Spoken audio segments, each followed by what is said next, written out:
아름다운 눈동자를 가진 왕자의 아쇼카 왕의 왕비의 한 사람인 연꽃 부인은 왕의 아이를 베어 달이 찾아 한 왕자를 낳았다. 점잖은 얼굴에 매우 아름다운 눈을 가진 왕자이었다.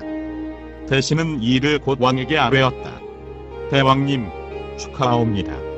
왕자께서 탄생하셨습니다. 더욱이 아주 훌륭하시고 매우 시원스러운 눈을 갖춘 왕자입니다.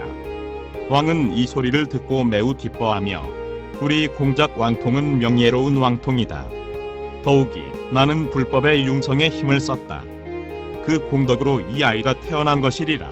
나는 이 아이에게 법익이라는 이름을 붙여줄 것이다. 거기에 유모가 갓 태어난 왕자를 안고 왕에게 보이려왔다.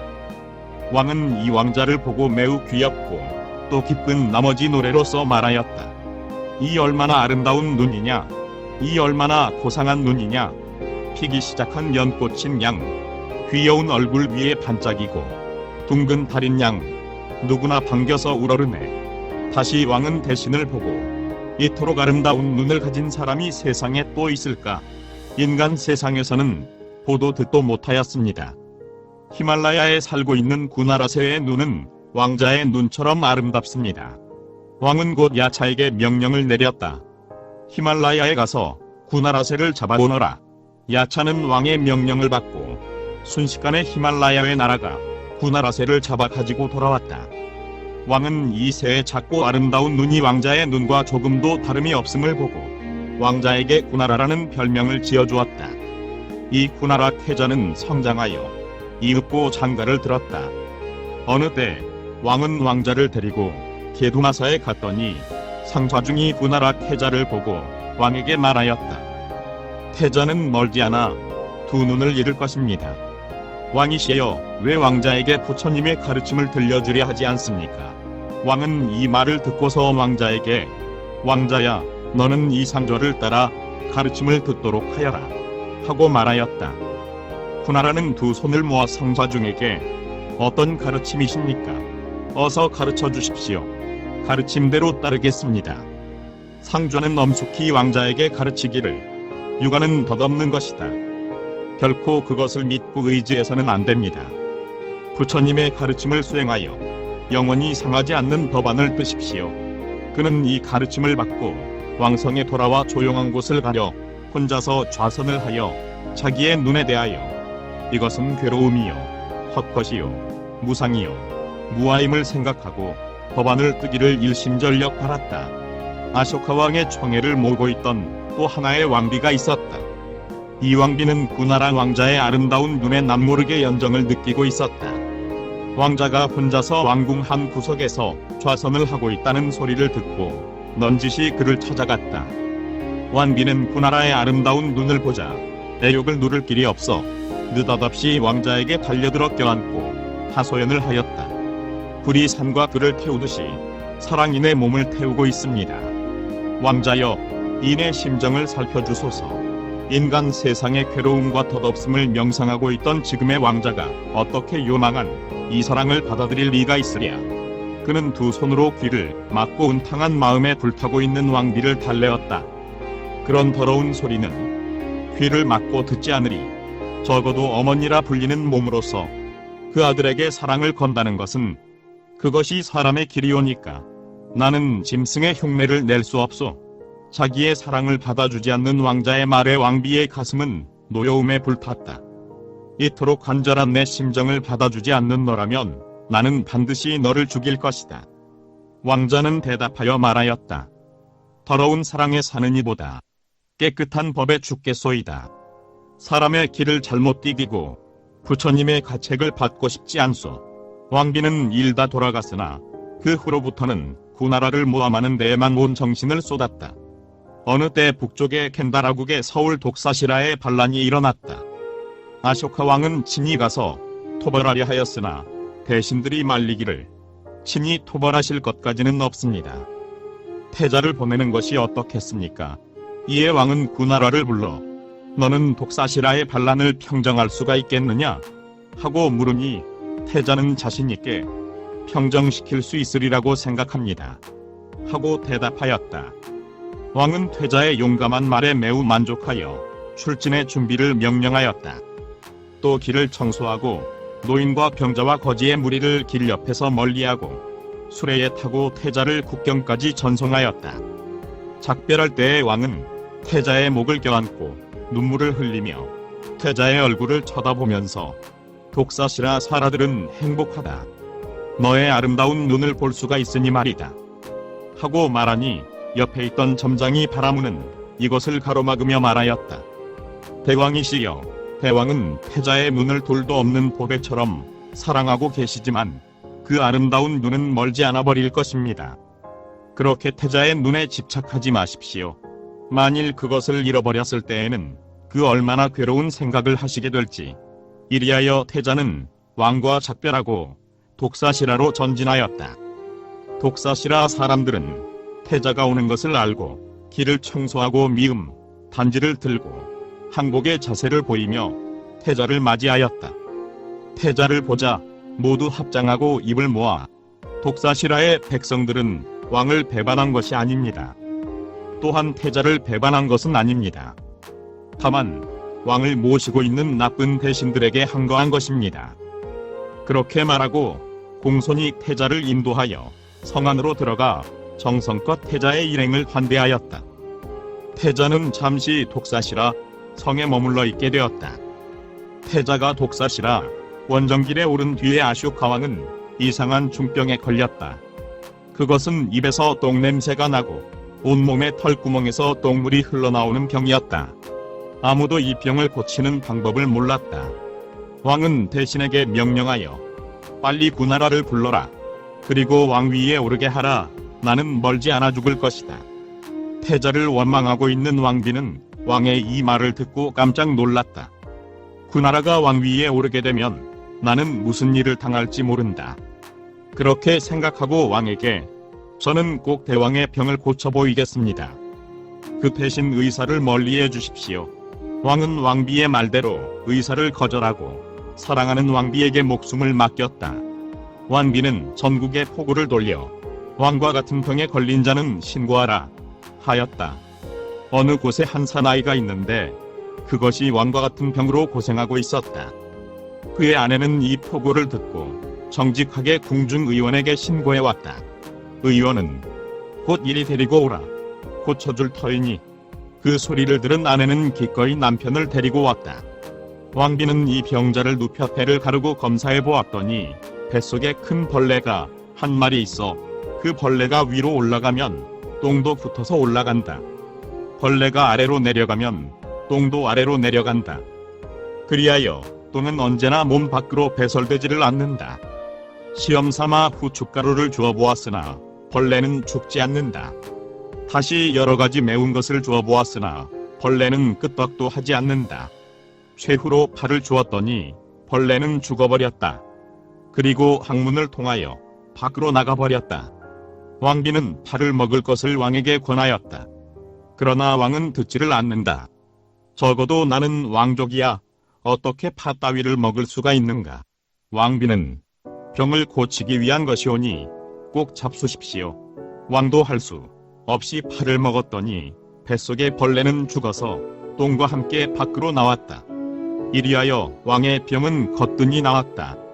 왕은 매우 기뻐하여 왕비에게 당신 덕분으로 나는 목숨을 건졌소. 그 보답으로 당신의 소망은 무엇이든지 들어주리다. 무엇이 가지고 싶은 게 있으면 말해보. 그랬더니 왕비는 이래 동안 왕의 자리에 올라보고 싶습니다. 하고 말하였다. 앙큼한 꿍꿍이 속이 있은 줄을 모르는 왕은 그것을 허락하여 이래 동안 왕비를 왕위에 올려놓았다. 그 나라에 대한 원수를 갚는 것은 이때라고 왕비는 독사시라 백성에게 보내는 한 통의 조서를 꾸몄다. 태자 군하라는 큰 죄를 범한 자이다. 이 조서가 닿는 대로 당장 그의 눈을 도려내어 성 밖으로 내어 쫓으라.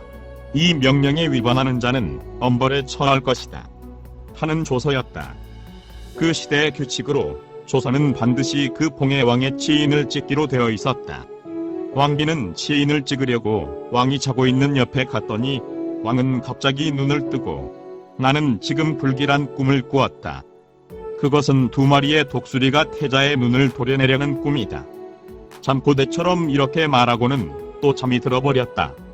지켜보고 있다가 왕비가 치인을 찍으려 하자 또 눈을 뜨고 나는 또 불길한 꿈을 꾸었다. 군하라가 머리카락을 길게 땅에 끌고 앉아있는 꿈이다. 하고 말하였다. 왕비는 천연덕스러운 얼굴로 그것은 좋은 꿈이 아닙니까? 누가 그 점잖은 태자에게 위해를 가하겠습니까? 안심하고 주무십시오. 이 말을 듣고 왕은 안심하고 또 잠이 들어버렸다. 왕비는 그 사이에 왕의 치인을 줘서 겉봉에 찍어버렸다. 사자는 이 조서를 가지고 독사시라로 달려갔다. 왕은 그날 밤 또 하나의 꿈을 꾸었다. 그것은 이가 빠져 땅에 떨어지는 꿈이었다. 왕은 아침 일찍 일어나 급히 점장이 바라문을 불러 해몽을 시켰다. 그랬더니 점장이는 이 꿈은 태자가 두 눈을 잃게 될 꿈입니다. 왕은 이 소리를 듣고 손을 모아 시방제불에게 태자의 무사를 빌었다. 한편 조서를 받은 독사시라의 사람들은 왕의 무정함에 겁을 먹고 태자의 불행을 동정하여 모여서 협의를 하였다. 불교를 숭앙하고 백성에게 자비를 베풀며 마음속에 거만한 생각을 가지지 않고 행동에 거칠고 사나운 데가 없는 저 훌륭한 태자가 어째서 죄인이란 말인가. 우리들은 왕의 냉혹 잔인함을 미워한다. 그러나 귀여운 외아들에게까지 이런 형벌을 가하는 왕이다. 만일에 태자를 두둔하였다고 하게 되면 우리들은 어떠한 혹독한 벌을 받을지 모른다. 이렇게 말하고 이 조서를 군하라에게 내어보였다. 그는 이 조서의 말을 믿고 결심을 하고 사람들에게 독사시라 사람들이여 나의 눈을 도려내어 주게. 그러나 아무도 나아가 태자의 눈을 도려낼 수 있는 사람은 없다. 태자는 선다라를 불러 이것을 명령하였다. 그러나 선다라도 응하지 아니하였다. 어떻게 그런 짓을 할 수가 있겠습니까? 당신의 눈을 도려낼 정도라면 내 눈을 도려내겠습니다. 태자는 다시 보물상자에 10만 금을 채워 그것을 보수로 눈을 도려낼 것을 다든 선다라에게 명하였다. 그 선다라도 도망해버리고 말았다. 그러나 태자가 눈을 잃는 것은 그 인연이 이미 성숙된 바이다. 독사시라 사람들은 아무도 손을 대려 하지 아니하였으나 이상한 인물이 나타나 태자의 눈을 요구하였다. 그 사나이는 말할 수 없이 못생긴 추한 사나이였다. 군하라는 이 사나이를 보고 생각하였다. 언젠가 상저 중인의 눈에 덧없음을 설명해 주었다. 그분은 나에게 오늘이 있을 것을 미리 알고 그렇게 말해준 것이다. 그분은 진정 나의 선지식이었다. 내가 눈을 잃을 때에 당황하지 않게 하기 위하여 그 가르침을 주신 것이다. 태자는 상자 중의 가르침에 깊이 감사하였다. 다시 이것을 인연삼아 세법의 덧없음을 깨닫고자 하여 상좌중은 간곡히 세법에 덧없고 망가지기 쉽고 곡두와 같음을 설명해 보여주었다. 나는 내 눈에 망가진 꼴을 보고 깨달음을 여는 계기로 삼고 싶다. 이렇게 마음속 깊이 생각하고 그 추한 사나이에게 한쪽 눈을 도려내거든 그것을 내 손바닥 위에 놓아 나에게 보여주기 바란다. 그 사나이는 태자의 아름다운 눈을 사정없이 도려내어 그것을 태자의 손바닥 위에 놓았다. 사람들은 이 끔찍한 광경을 보고 모두들 울부짖었다. 저 아름다운 눈이, 저 기품 있는 눈이 땅에 떨어져 버렸다. 아름다운 연꽃이 피 진흙 속에 흩어지듯 그렇게 말하고 하늘을 우러러 울었다. 군하라는 손바닥 위에 자기의 눈을 보고 뼈저리게 육체의 덧없음을 느꼈다. 이 얼마나 보잘것없는 나의 눈이냐. 이렇게 해버리면 이제 아무것도 볼 수가 없는 것이고 전에는 음란한 왕비를 유혹하여 은탕한 불길에 몸을 태우게 한 그 아름다운 눈은 보기도 흉한 한 덩어리의 살이 련에 손바닥 위에 놓여있다. 물 위에 뜨는 물거품과도 같이 덧없는 나의 눈이었다. 인연이 풀리면 언젠가는 무로 돌아가 버리는 것이 세상의 모든 것이다. 이 눈의 덧없음을 보고 생사의 괴로움을 벗어보자. 이때에 태자는 진리를 알게 되고 깨달음의 첫걸음을 내어디디게 된 것이다. 이에 추한 사나이를 보고 어서 또 한쪽 눈을 도려내어주게 말대로 눈을 도려내어 다시 태자의 손바닥 위에 놓았다. 이때 태자에게는 이미 유관은 없어졌지만은 깨끗한 법안을 얻어 또렷이 자기 눈에 흉한 모습을 볼 수가 있었다. 태자는 법엘의 눈물을 흘리면서 흉한 유관을 버리고 깨끗한 법안을 얻었네. 죽살이의 아버지를 버리고 법 임금의 아들 되었네. 속세의 부귀를 잃고 법의 재물을 잡았네. 길고 긴 괴로움에서 비로소 벗어나게 되었네. 태자는 그로부터 훨씬 뒤에 이 일이 왕비의 관계였다는 것을 알았으나 결코 그를 원망하지 아니하였다. 원망하지 않을 뿐 아니라 도리어 감사하여 왕비의 장수와 안락을 빌었다. 왜냐하면 태자는 이 때문에 참된 깨달음의 길로 들어갔기 때문이다. 태자의 부인은 남편이 두 눈을 도려내었다는 소리를 듣고 깜짝 놀라 달려가 보니 태자는 이미 두 눈을 잃고 붉은 피가 근처를 물들이고 있었다. 이 광경에 기절하여 땅 위에 털썩 쓰러져 버리고 말았다. 사람들은 놀라고 당황하여 부인의 얼굴에 찬물을 기얹어 소생시켰다. 부인은 하늘을 우러러 땅에 뒹굴며 몸부림치며 슬퍼하였다. 그 아름다운 눈, 나를 정답게 지켜보아주던 그 아름다운 눈은 다시는 나를 보아주지 않을 것이구려. 그렇게 말하고 태자에게 매어 달렸다. 태자는 정답게 부인을 달래면서 울지를 마시오. 옛날의 죄를 이제 알았소. 세상은 온통 고생의 바다. 사랑도 이별이 있으니 서로 이 괴로움에서 벗어나고자. 그러나 부인은 그저 울기만 할 뿐이었다. 장님의 태자와 울부짖는 태자의 부인은 조서의 명령대로 독사시라성 밖으로 쫓겨나 버렸다. 궁중에서 자라난 그들은 무엇 하나 생활의 수단을 알고 있을 리가 없다. 하는 수 없이 검은고를 뜯고 노래를 부르며 이 집 저 집 동냥을 하면서 고향을 향하여 유랑의 길을 헤매었다. 풀베개에 이슬에 몸을 적시고 들깨의 울음소리에 겁을 먹으면서 숱한 세월이 걸려 가까스로 고향에 다다랐다. 두 사람은 왕궁 문 앞에 이르러 궁중으로 들어가려 하니 문지기는 이 더러운 거지가 태자와 그 부인이라는 것을 알 까닭이 없으니 들여보내줄 리가 없다. 태자는 대문 밖 코끼리 집에서 하룻밤을 새우고 아침 일찍 검은고에 맞추어 눈을 잃고 도를 깨달은 자기의 인연을 노래로 불렀다. 문지기들은 이 노래를 듣고 세상의 덧없음을 깊이 느끼고 눈물을 흘리면서 들었다. 아소카 왕도 대문 밖에서 가물가물 들려오는 검은고와 노래 소리를 듣고 좌우를 돌아보며 말하였다. 저 목소리는 구나라의 목소리와 꼭 같구나. 그런데 또 무슨 노래냐? 왕은 그 부슬픈 노래를 조용히 듣고 있다가 태자에 대한 그리움에 못 이겨 외치며 말하였다. 나는 더 참을 수가 없다. 누구든지 가서 노래의 주인을 알아보고 오너라. 신학 한 사람이 급히 문 밖으로 가서 보니 햇빛에 그을고 야위어 빠진 거지가 그 아내와 함께 코끼리 집 안에 앉아서 검은고를 타고 있다. 신하는 왕에게 그렇게 여쭈었다. 왕은 이 소리를 듣고 생각하였다. 나는 언젠가 구나라가 두 눈을 잃어버린 꿈을 꾸었다. 어쩌면 그 소경 거지가 구나라가 아닐지 모른다. 이렇게 생각하니 아들 그리운 생각에 안절부절 못하고 왕은 신하에게 명하여 그 소경에게 네 이름은 무엇이냐? 그리고 너는 누구의 아들이냐? 하고 물어오라고 하였다. 소경은 대답하여 말하였다. 나는 구나라라고 합니다. 전에 나는 인도를 지배하고 있는 아소카 왕의 태자였습니다마는 지금은 가르침의 세계를 지배하고 있는 부처님의 아들입니다. 왕은 당장 이 소경 부부를 불러들여 만나보았다. 비바람에 그을러 얼굴빛은 검고 긴 여행으로 열일대로 여기고 몸에는 무더기를 두르고 아름답게 반짝이던 두 눈은 흔적도 없이 파여졌지만은 얼굴과 몸매에 조금은 옛 모습이 남아있었다. 그래서 왕은 너는 구나라가 틀림이 없느냐? 하고 물으니 태자는 예, 그러하옵니다. 하고 대답하였다.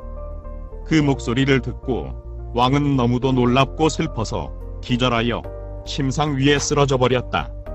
신하들은 황급히 왕의 얼굴에 찬물을 기얹고 여러 가지로 손을 써서 겨우 소생시켰다.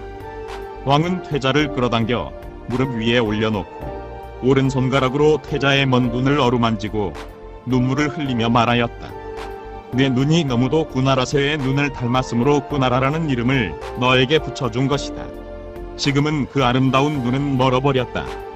구나라라는 이름은 이제 추억거리가 될 뿐이다. 오늘부터 너를 무슨 이름으로 부를까? 구나라야, 내 눈을 도려낸 자가 누구냐? 내게 들려다오. 하늘에서 달과 별을 따버리면 그 누가 슬퍼하지 않으랴. 내 얼굴에서 그 아름다운 눈이 멀어져 버렸다. 어찌 이것을 슬프지 않으랴. 구나라야, 누가 내 눈을 도려내었느냐? 너를 이 꼴로 만든 것이 도대체 누구이냐? 나에게 그 이름을 꼭 들려다오. 너의 이 불쌍한 모습을 보니 나는 몸도 마음도 다 타버리는 듯하다. 구나라는 왕을 위로하여 말리었다. 아버님, 그렇게 슬퍼하지 마십시오. 신앙이 깊은 아버님은 이미 들고 계실 것입니다. 부처님도 과거의 업을 모면할 수는 없습니다. 하물며 사람으로 태어나면 그 누구나 수겁에 대한 과보를 받기 마련입니다. 나는 과거세의 죄의 대가로 이 눈을 도려내었습니다. 제가 지은 죄 때문입니다. 결코 남을 원망하지 않습니다. 칼이 도려낸 것이 아닙니다. 불에 탄 것도 아닙니다. 독에 상한 것도 아닙니다. 독사에게 물린 것도 아닙니다. 나의 과거의 죄가 도려낸 것입니다. 자기의 죄 때문에 받은 고통인데 어떻게 남을 원망하겠습니까? 육신을 가진 이상은 관역에 무수한 화살이 박히듯이 무수한 수겁의 과보가 모여듭니다. 내 몸도 그와 마찬가지로 숱한 고통이 생겼습니다. 그러나 수겁의 인연으로 알고 그 어떤 고통도 참겠습니다. 하고 간곡히 설명했으나 왕의 가슴의 불은 아직도 꺼지지가 않는다. 그것이 누구냐? 내 눈을 도려낸 것은 그 이름을 나에게 들려다오. 왕은 미친 듯이 추궁하여 마지 아니하였다. 할 수 없이 태자는 왕에게 아버님께서는 내 눈을 도려내라고 명령하셨습니다. 무엇? 내가 명령을 했다고? 만일 내가 그런 명령을 내렸다면 내 혀를 자르리라. 그 조서에는 아버님의 치인이 찍혀 있었습니다. 그것이 사실이라면 내 이빨을 뽑아버려라. 내 눈을 도려내는 것을 내가 보았다면 나는 차라리 내 눈을 도려냈을 것이다. 왕은 궁중에 누군가가 태자를 원망하여 강계를 쓴 것이 분명하다 생각하고 가만히 죄인을 찾고 있었다. 태자가 돌아온 것을 안 왕비는 저지른 죄책감에 시달려 태자의 생모인 연꽃 부인에게 이야기를 하였다. 나는 내 눈을 도려내어 태자에게 주고 거지의 무리 속에 들어가 버리고 싶습니다. 왕은 이 이야기를 듣고 태자의 눈을 도려낸 것은 그녀가 분명하다고 생각하고 왕비를 불러다 문초하였다. 왕비는 저지른 죄를 남김없이 자백하였다. 왕은 미친 듯이 대노하여 왕비를 꾸짖어 말하였다. 이 요망한 계집년, 잘도 지금까지 나를 속여왔구나. 너 같은 년이 살아남을 땅은 한치도 없다. 너는 내 원수다. 왕은 몸부림을 치며 원통해하였다. 노여움에 불타는 왕은 왕비를 노려보며 꾸짖어댔다.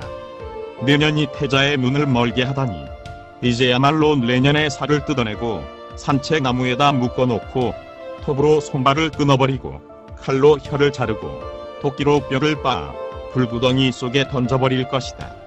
내년에 입에 독이라는 독을 모조리 몰아넣어줄 것이다. 태자는 이것을 듣고 깊이 슬퍼하여 대왕님, 이 부인은 악인의 법을 배웠기 때문에 이런 죄를 저지른 것입니다. 그러나 대왕께서는 성자의 가르침을 닫고 행하고 계십니다. 저 왕비를 죽여서는 안 됩니다. 젖먹이나 백치가 한 짓에 성을 내어서는 안 됩니다. 태자가 아무리 간을 하여도 왕은 늙지 않았다. 왕은 난데없이 감옥을 만들어 그 속에 왕비를 집어넣고 불을 질러 태워 죽여버렸다. 왕의 노여움은 그것으로도 풀리지를 아니하였다. 다시 독사시나 성안의 백성을 모조리 불태워 죽여버렸다. 이 비극을 목격한 중들은 성자 파구타를 찾아뵈고 그 인연을 물었다. 마음이 맑은 구나라 태자가 어떤 인연으로 눈을 도려내게 되었습니까? 옛날 바라나시에 한 사냥꾼이 있었다. 여름에는 마을에 살고 겨울에는 산으로 들어가 사냥을 하였다. 어느 겨울에 히말라야산 깊은 속으로 들어가려 했더니 난데없이 커다란 우박이 쏟아져 내렸으므로 항굴 속에 몸을 피하였다. 그랬더니 그 속에 500마리의 사슴이 살고 있었다. 사냥꾼은 생각하기를 이 사슴을 한꺼번에 다 죽이면 고기가 썩어버린다. 하루 한 마리씩 죽이리라. 그는 한 마리씩 그 눈을 도려내어 버렸다. 그때의 사냥꾼은 지금의 꾸나라이다. 그는 그 어변으로 말미암아 500번의 생을 받는 동안 늘 눈을 도려내게 되었던 것이다. 충들은 다 듣고 나서 다시 물었다. 그렇게 어변이 깊은 구나라가 어째서 또 왕족으로 태어나 아름다운 몸매를 가지고 진리를 알 수가 있었습니까? 성자는 또 하나 더 과거의 인연을 이야기하였다. 옛날 사람의 목숨이 4만 살이나 길던 때의 일이다. 가라가손되는 부처가 세상에 나오셨다. 이 부처가 화연이 다하여 열반에 드시자 단엄이라는 국왕이 부처를 위하여 온 돌탑을 세우고 사방 40리의 칠보장엄의 벽으로 둘러쌌다. 단엄왕이 세상을 떠나자 불신이라는 사람이 왕이 되었다. 그 왕은 몰래 불탑과 벽에서 칠보를 모조리 떼어버리고 흙과 나무만 남겨놓았다. 많은 사람들은 보잘것없이 된 불탑을 보고 울며 슬퍼하였다. 그때 한 장자의 아들이 이 모습을 보고 그 유래를 물었다. 사람들은 대답하여 말하였다. 가라가손배의 불탑은 칠보로 되어 있었다. 그런데 누군가가 그 칠보를 훔쳐가고 흙과 나무만을 남겨놓고 가버렸다. 그래서 울고 있는 것이요. 장자의 아들은 이 소리를 듣고 가엾이 여겨 칠보로 탑을 수리하여 전과 같이 아름답게 장엄하였다.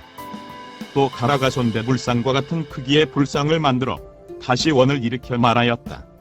미래는 이 부처와 같은 맑은 깨달음을 얻게 해주시옵소서. 그때의 장자의 아들은 지금의 구나라이다. 그때의 불탑을 수리한 인연으로 지금 왕족의 집안에 태어난 것이다. 또 그때의 불상을 세운 인연으로 말미암아 지금의 탄력한 모습을 지니게 된 것이다. 그때의 맹세를 한 인연으로 지금 진리를 알 수 있게 된 것이다. 구독과 좋아요를 클릭해 주시면 불교 전파 및 불경 보급 사업에 많은 도움이 됩니다.